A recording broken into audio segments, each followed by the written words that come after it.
ou não convencida de que nós, os que os ouvimos e os lemos, somos perfeitamente estúpidos, analfabetos ou então ingênuos. Como se nós não soubéssemos a que horas é que os comboios passam ou não. E a sociedade portuguesa está realmente a necessitar de uma dieta moral, já não de uma dieta jurídica, porque também as dietas jurídicas em Portugal têm dado, como os senhores sabem, melhor que eu, completamente o que está a dar. Não há justiça. A justiça, que era um atributo divino, transformou-se aqui em Portugal nos últimos 30 anos num gato de sapato. É um gato de sapato, não há justiça nenhuma.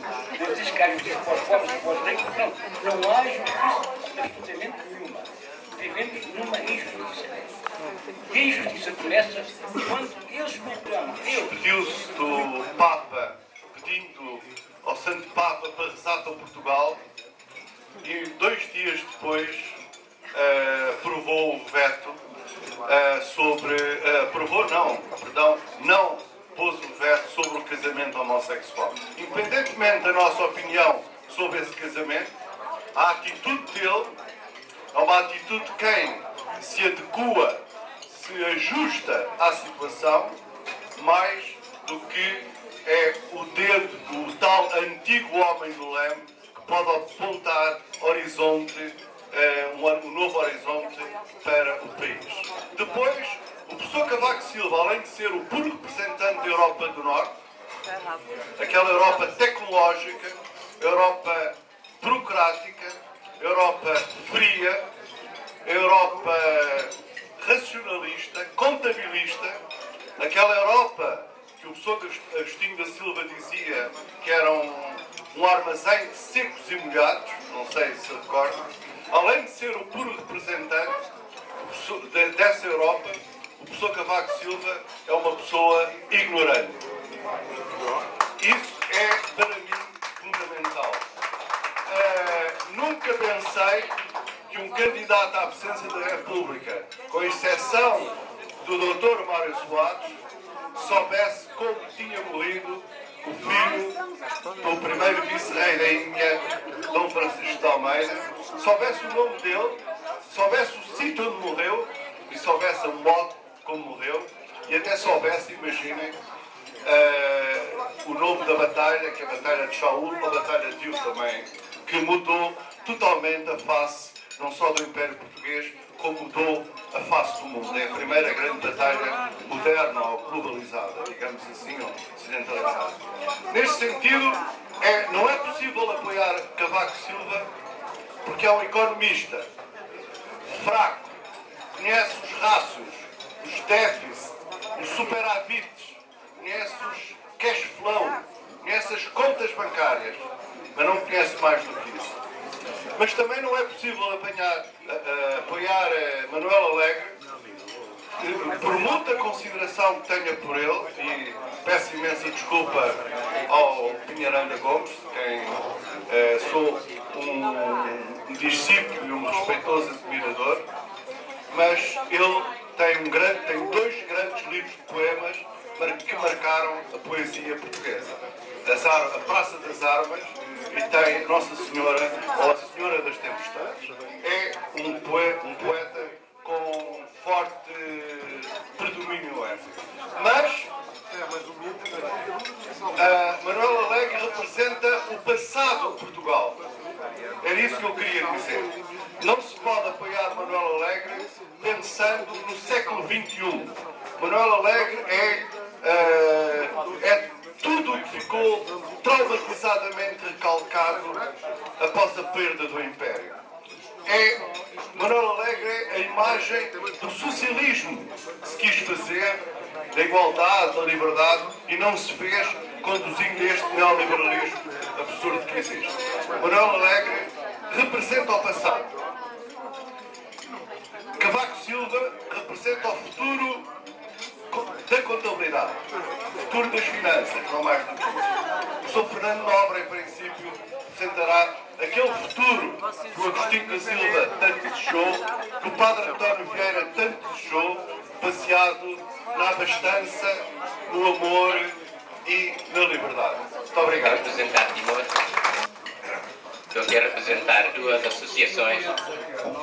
Uma que é a Associação Apoio à Diocese de Baucau, outra que é a Associação Timorense. Sr. Dr. Fernando Nobre, obrigado pela referência que fez a Timor. É timorense. Porque todos aqueles que passam por Timor são timorenses, não sei como nem porquê. Os que vão a Timor ficam como é que ludibriados. Não sei se o termo correto é pela natureza que há, pelas pessoas que há, etc. Eu estou aqui a representar duas associações. Uma criada entre 2002 e 2004, outra criada entre 1983 e 85. Essas associações são importantes para o desenvolvimento de Timor, na medida em que uma representa a Igreja em Timor, a outra representa quadros timorenses. Vou falar primeiro da Associação Apoio à Diocese de Baucau. Não foi criada por mim, mas foi sugerida por Dom Basílio do Nascimento, Bispo da Diocese de Baucau, por sinal meu sobrinho, que disse que havia muita gente, pessoas de boa vontade, que telefonavam para Timor, a dizer que queriam participar na construção da história de Timor. Queriam ajudar o povo de Timor, ou eles próprios, a construir a história de Timor. E Dom Basílio disse que eu estou aqui sozinho, não tenho quadros, não tenho pessoas competentes que me ajudem. E por isso Dom Basílio sugeriu para nós criarmos a Associação Apoio à Diocese de Baucau. Inicialmente a ideia minha era criar uma associação de apoio à Igreja em Timor. E todos sabemos qual o papel da Igreja na construção da história de Timor. Os primeiros, como o Dr. Fernando disse, aquelas que eram comandadas dos fortes, os primeiros governadores de Timor foram os dominicanos, com a Igreja, de que desde o ano 0 até 75 construíam os alicerces de Timor, tijolo sobre tijolo, tijolo físico, material, tijolo sobretudo humano e espiritual, que é a formação de recursos humanos. E tanto é que toda a liderança de Timor, hoje, a maioria, não direi 100%, mas 80%, 90%, saíram todos das escolas da Igreja. Durante a Guerra dos 25 anos, quem estava por trás era, por um lado, o poder tradicional, aqueles que eram os liberais, os chefes de suco, os chefes de povoação, que era o poder político e também militar, mas quem também estava por trás de toda a luta era a Igreja. E um desses heróis desconhecidos foi o padre Mário Soares, que é procurador, que é vigário-geral da Diocese de Baucau, que estava doente, veio tratar-se e faleceu aqui em Lisboa. E agradeço ao governo português, à Câmara Municipal de Sintra, a todas as autoridades, as honras que dedicaram ao funeral do padre Mário Soares, levando da igreja de Monte Abrão até o aeroporto, e hoje o seu corpo está em Timor.